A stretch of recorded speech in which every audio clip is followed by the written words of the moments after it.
you lecture again. And you give kids another chance.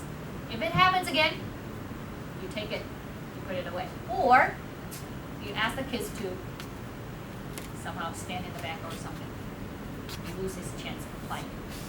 We need to model a good behavior. So because that will give you, so the kids know, oh, okay, in teacher classroom, I cannot be too naughty or I cannot mess around. You know, I have to follow what teacher says. Otherwise, I will lose my chance. That kind of mindset that you need to set up for your teacher. If kids knows that, oh, you know what? I know Teacher Andrew is so much fun. You know, I can do anything I want. I think you're pretty much in trouble. Okay? I'm not saying that you need to have a poker face during the classroom. That's not what I'm saying. What I'm saying is that there's an invisible line that you need to set up for the kids. Once they step over, you need to stop them, correct them right away. That's what I'm saying. Okay? Every teacher must have a invisible line. Okay? There must be a limit for kids. Okay? And then time management. Every time when we see kids having fun, even though in the lesson plan we only put 5 minutes for this activity, and then you find out, oh my God, kids are having so much fun, and you keep track of time. It takes you 15 minutes. What are you going to do with the rest of the lesson plan? So make sure that time is important. Ask your co-teacher to watch the time for you. Sometimes what I will do is I will show the teacher. I use this to remind her. So your co-teacher is also important, you know, in time management, helping you to keep track of time. Okay? And then also equal chance. Even though we have interactive boards, but interactive board is only allow one kid to be up on the board and play the game. Think about what about the rest of 29 kids? What are they going to do? So you need to modify, even though this is a game for 1 or 2 kids up on the board. What about the rest of kids? Maybe they can do a writing practice on their exercise book, and then they can get points or whatever. You know? It doesn't allow two kids at once? No. Interactive boards? Mm-hmm. Are you sure? Mm-hmm. Yeah, it's only one kid. If you're talking about multiple, that's more advanced. But we have those older kinds. Okay. Yeah. Okay, so that's only allow one kid. Okay. So think what I'm saying is that you're in the big classroom with 30 kids. Doesn't matter what kind of activity that you play. Think about if these 2 kids are playing, what about the rest of the kids? All right. If only 2 kids playing, then you need to speed up. Not spending too much time on just 1 kid or 2 kids. If you can rotate very fast, that's okay too. Because it only takes 3 minutes or 2 minutes for when I can get to hear everybody. That's a good game too. That uses time. Oh, okay, all right. I meant to bring a timer. I think timer is very important, a very good tool for a teacher to have. Okay. Personally, I use timer to control a lot of things. Okay, and then can be used differently. That's something that you can think of. Okay, all right. So that's one reminder. All right, accuracy. Allow both teachers to accurate standards. I don't remember what I want to say. Okay, all right. Maybe you will come back to me. All right, competitive. A lot of you already stayed in Taiwan long enough, and especially in the beginning of the program, a lot of foreign teachers come back and tell us, you know, every time when they walk by a social study classroom, a Chinese classroom, and they were saying, hey, why don't they have to play games? Or why don't they have to do activity with the kids? Only, you know, we have to do activity. We have to sing. We have to dance in the classroom. Why do we have to spend so much energy on the kids? And the rest of the teacher are just so easily, you know, and talking a lecture. You know, I guess this is, I don't know why. I guess this kind of started in Bushiba. You have a smaller group, you do activity, so somehow when you start in the classroom teaching, when you teaching, and then you hear kids saying, "Game, game, teacher, we wanna play game." But one thing I want to remind teachers is that you can only do games or activity. It's have a purpose of reviewing. Through this activity, kids can know better, can learn better. Okay, that's the purpose of game. If it's just for fun, there's no point of doing it. Okay, when it comes to arts and crafts, right? Usually, I would assign them as homework. Okay, not spending too much time. Don't tell principal when they walk by, when they see you're spending 15 or 20 minutes time. Ask the kids to color, to make Christmas cards or color the Easter egg. You will get a concern concern from the principal. Usually we prefer, unless when kids are doing the coloring, you are doing oral practice with the kids. You walk by, you go to the kids and say, you ask them, "Oh wow, that is a beautiful egg. What color is it?" You have this kind of interaction with the teacher. It seems to be okay. However, if the principal just saw you, standing there watching, or no interaction. What I'm saying is no interaction with the kids. You're gonna get a concerned phone call from the teachers. Okay, so kind of watch that balance. Okay, all right. And then routine and variation. I would suggest that just do a game over and over again, especially in the beginning, so you don't have to spend too much time explaining. Once kids get to know the game, once you say it, you don't have to do much of explaining, right? Because the kids already know, and they can start doing it right away. Okay, so try to choose a couple games, activity that you are that is quick, that is workable with your kids, and then all you need to do is change the content, and then the rules are the same. Okay, and then nowadays we're pushing for collaborative learning. What we mean by that is we usually put kids in a group of 4. All right, so the game that you design can create group discussion, and then once they have discussed, and then they can do a little presentation. That's what we are asking for. For example, if you have a sentence scramble, okay, you cut out the sentence into small pieces, and then you put those small pieces into an envelope. Okay, if you have a class of 6 groups, then you have 6 sentence pattern, right? And then you rotate. For example, I'll give you envelope number 1 to this group, and then envelope number 2, and then you start the clock. And then what's important is that you always assign. Don't give them, okay, whoever get the hands up. No, right? What I do is that I assign a number in each group. If I have 4 kids sitting here, then I will say 1, 2, 3. You're 1, 2, 3, 4. 1, 2, 3, 4. 1, 2, 3, 4. 1, 2, 3, 4. And you say, now I want number one to do the arrangement. The rest of the kids, put your hands behind the back.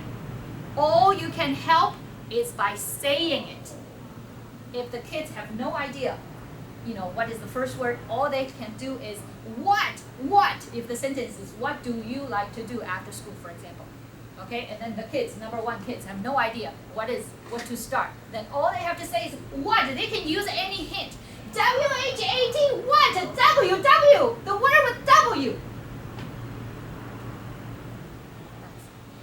The kids will think about way to help each other. But the only thing they cannot do is get their hands on. So that way you control. So an activity, especially if a group of students that are new to you, you need to be more controlled. Don't give them too much of freedom. Always tell them whose turn is it. Otherwise, if you do not do that, then it's always the good one's turn. The one that needs help don't have a chance of doing that. Okay? And then maybe it's number 1's turn to do scramble, and then after they have finished, the whole team has to practice saying it. And then when the time's up, then you say, okay, now I want number 3 to read the sentence to me. Then you go by tables. Okay, table 1, and number 3, and then you give a point. And then always, I wouldn't, keep in mind, make sure that you call all the number. But however, sometimes kids will know, oh, I already called on, I got called on, so teacher is not going to call me. Usually you should call them again. Okay, so they won't lose attention from you. Okay, these are the things that you can do with the mind. If you have this number assigned, and then sometimes what you can do if your kids are seated according to their English proficiency, usually the number 1 is the slower one in the group. And then number 4 is the strongest in the group. So if you have a more basic question that you think that every kid should know it, you call on number 1. Okay, number 1 stand up. And you ask them. So oh, okay, they pretty much know it or not. And then if you have a more of a creative or more of an advanced question, you ask number 4. So that kind of setup that you need to set up for your own classroom. What kind of setup that you want? If you put them in the group, then and then sometimes if in a group of 4, you can also break them as 2 in a pair when you do a dialogue or a Q&A, right? And then who is doing what? Okay, I want all the odd numbers to ask the question and all the even number to answer. And then when they go around, okay, now switch it, blah blah blah. So do that more of a control. You give command, and then all you need to do is watch. And then after they have practiced, you evaluate, you assess. You just get couple kids up, and then you ask them a question, and you will know, see if they're working, if they have learned or not. Okay, that's the activity things that. And then be involved. Like I said, even kids are break into teams or break into pairs. Make sure that you walk by, and then after a month, you pretty much know that who is the stronger one, who is the weaker one in the classroom, right? So every time when you break them into group or pair work, what do you need to do? All you need to do is walk by.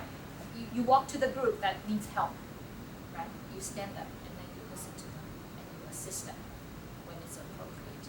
Okay, that's. Are the home teachers open to us changing the setting for our lessons? Yeah, but that's what I say. If you want a certain sitting arrangement, talk to your head teacher or your co-teacher and pass that message to the homeroom teacher. Tell them, this is the sitting arrangement that we would prefer when we have our English class. Please help them. Then they will do that again. Okay, a lot of help that you need from the homeroom teacher. For example, if you need, especially the little one, you need to have them to bring their crayons or stationaries, something, then the homeroom teacher will write it on the communication book to ask the kids to bring them. Okay? Which seating arrangements have you found to be the most effective? Nowadays, Each grade. we will call it a collaborative learning. They're in a U shape, okay, and then in a group of 4, 4, 4, 4, 4, 4, 4, 4, right? And then kids are not sitting face to each other. They're facing. Teacher is sitting in the center of the U, right? The kids are all facing the teacher, and then you can get to any pair very quickly by walking in the middle, right? And when kids need to work in pair, all they need to do is turn around. However, when you're lecturing, they are all facing each other. Sorry, not facing each other, facing the teacher. And then when they need to work in pair or in group, you can either do this, pair, or pair. You know what I'm saying? Okay, and then when they're in 4, you just ask the 2 kids in front, they turn around, and then they can go together. Okay? And then we usually have little whiteboards, with a marker that I prepare for the kids, and then if you need them, talk to your co-teacher, see if the school can help you with that kind of station. Okay, and then we also have from grade 3 up, every kid have what we call an exercise book. That is a doodling book that has 4 lines that kids can write, can draw, can do whatever. Okay, so especially when you're doing individual writing checking, that is the exercise book that I use. Sometimes you play bingo, you play tic-tac-toe or whatever, with the words or whatever. That is the exercise that we ask kids. So if you need that kind of thing, tell your co-teacher to ask the kids to prepare them. And then I tell the kids every time when they come to my classroom, these are the things they need to have. You need to have your book, you need to have your exercise book, you need to have your name tag, you need to have stationery, you need to have certain things and then I check them all the time. Okay, so the rules, set up the rules. Okay, and then be involved. Okay, co-teaching situation. Again, these are the things that, sometimes, like we say, kids like to be competitive, right? So we break the kids into 2 teams. So basically, a Chinese, foreign teacher would take one team, and then Chinese teacher would take over the other team, right? And then you guys have to be active, and then be dramatic. Means what? We have to be competitive, compete, things that we want to beat each other. That kind of phenomenon that you need to create and then pretend that it's just for fun. And then if you see, sometimes you need to be watchful. Somehow one side is just not as good as always. The other side is always winning. So we need to kind of cheat. So the teacher must have that kind of mindset, saying, oh, okay, we kind of let the other team win sometimes. That kind of thing that we need to have among you guys as well. Okay, all right, and then be cute, be crazy, have fun, and then some of the games that I do. For example, the matching game. A lot of teachers like to do matching game, right? It takes a lot of time actually, if how we play it. You scatter the majority is what you match the word with the picture, right? And then you ask the kids to say it. Some modification, what you can do is you put a number. It's a chance for kids to review numbers. You put instead of 1, 2, 3, 4, you give them a bigger number. If they want to play practicing 10 or more, or between 20 or 30, these are things that you can do.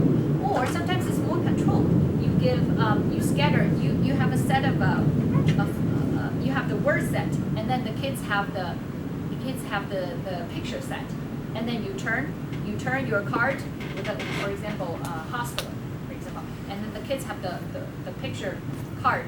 The hospital has to stand up and say, and then you time them, and then you compete. Whichever table has the fastest time, right, to get points or something. Okay, and then all these cowboy drawback is you ask the kids to read each other's card, that kind of thing. Okay, make sure that if the kids is slow, right? If I turn around and then I can read the card on that side. Do you let the kids go? No. You stop me, and then what? You show it, and then you teach me again, right in my face, and to me individually, and ask me to say it a couple times, and then let me go. Okay? Always, because when it comes to a game or a competitive activity, there must be winning and losing, and one side of kids is not doing it, so make sure that the slower kids still have a chance of learning through the activity. Okay, that's all we can do in a very short time, okay? I usually,